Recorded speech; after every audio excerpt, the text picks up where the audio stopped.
Welcome back to Brian Knows Movies. You know, it's been a while since I've been able to give you a full review on this channel, but I'm so excited about this one because I got a chance to go to the premiere screening for Guardians of the Galaxy Volume 3. Last week I got a chance to see the movie and I have a lot to talk about. So basically this film starts out with them trying to turn nowhere into this place for refugees from across the universe. That's what the Guardians are doing, but they get attacked by this super powerful being named Adam Warlock. Adam Warlock is sent on a mission by his master, the High Evolutionary, to capture Rocket and bring him back to his station. For those who are not familiar with the High Evolutionary from the comics, he is this scientist slash crazy person that experiments on beings to try to make them better so he can create his more perfect society, right? Well, he's the guy that actually experimented on Rocket when he was just a raccoon. He gave him sentience, he gave him intellect, and made him this smart hero that we know today. Obviously, High Evolutionary was doing it for nefarious purposes,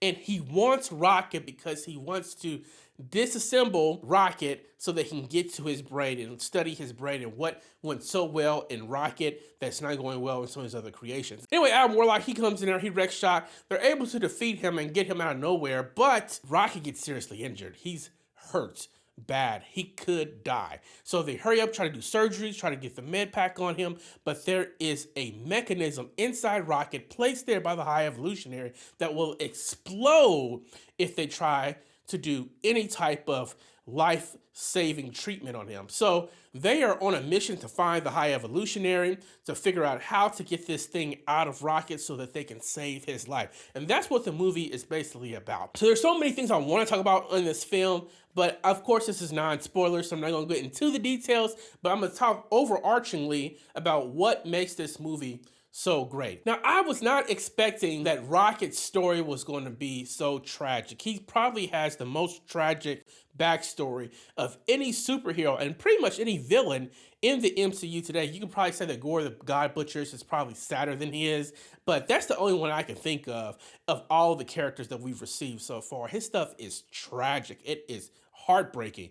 And it is really the emotional pin of this movie as you're starting to learn his background and the things that he's went through and why he's so grisly and why he doesn't trust. It's like, you save the universe, how do you still have so much emotional baggage? How do you still not believe in yourself? Well, there's still unmet trauma that he has to deal with. And it's not just him dealing with trauma. Everybody on this team is broken. Star-Lord, played by Chris Pratt, of course, he's still dealing with not only not having a home, but also losing Gamora. You know, Gamora's dead. She was killed by Thanos in Infinity War. Yes, there is an alternate universe Gamora that's currently in this timeline, but she doesn't want anything to do with him. That relationship is not what he wants it to be, and he is in mourning.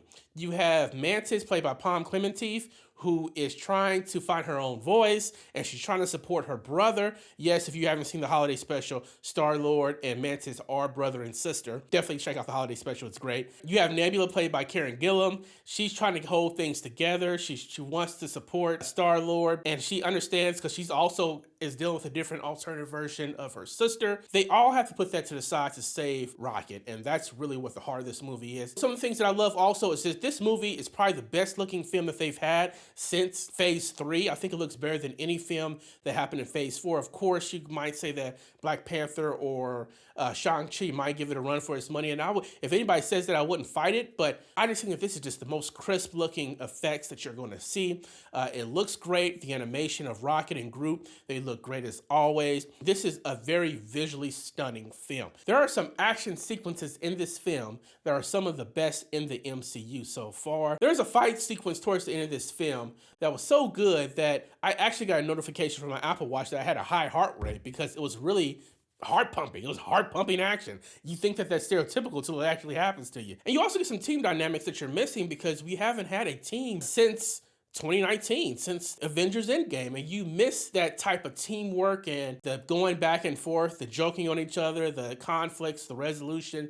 All that stuff was something I think that I personally, as a fan of these films, was really fiending for. One thing I like about Guardians is they have very traditional style villains. They don't do that whole villains that make good points type of things that you see in a lot of other MCU properties. They don't really have motivations that are something that you can empathize with, but they're also not mustache twirling either. They have some depth to them. They are villains that have a simple foundation in terms of their evilness, but they're very solid. The High Evolutionary is probably the best of all the ones that they've had. The film's not perfect. It's 2.5 hours long. I was fine with it in terms of the length and what was included in the story, but I'm just warning you, it is a longer film, especially if you're taking your children to that. Make sure you have the snacks and stuff in the theater because you're probably going to need them. There is some inconsistencies with the way the Guardians kind of move, specifically Star-Lord moves around this space. He's really especially keen on not killing. And it's that old trope of like heroes don't kill type thing that gets kind of old. And he's doing that, and he's putting those types of parameters on the new Gamora, who's actually a Ravager now. And she's like, that's stupid. I have to kill these people, whatever. But then, you know, later on in the movie, Star-Lord doesn't have any problem killing people at all. You know, so it's that inconsistency. It's minor. It doesn't take away from the film that much, but I have to note it. And finally, there's some acting choices that Chris Pratt makes, that Pom Klementieff makes, that Gillam makes as, of course, Star-Lord, Mantis, and Nebula. They have this thing where they're trying to show intensity or emotion or whatever, and it seems like all they do is just kind of they get very shouty, they get very screamy, and it's just like one level to them, and it doesn't never really get much nuance within their characters. The movie moves so fast, it doesn't really take away from when they're doing that. It's usually in pretty high-stakes action scenes. Anyway, what's my rating? See it, stream it, or skip it? I think you probably get it at this point. This is a see it. This is 100% a see it. I'm getting 4.5 stars. I think that this is the best film that Marvel has done since Avengers Endgame.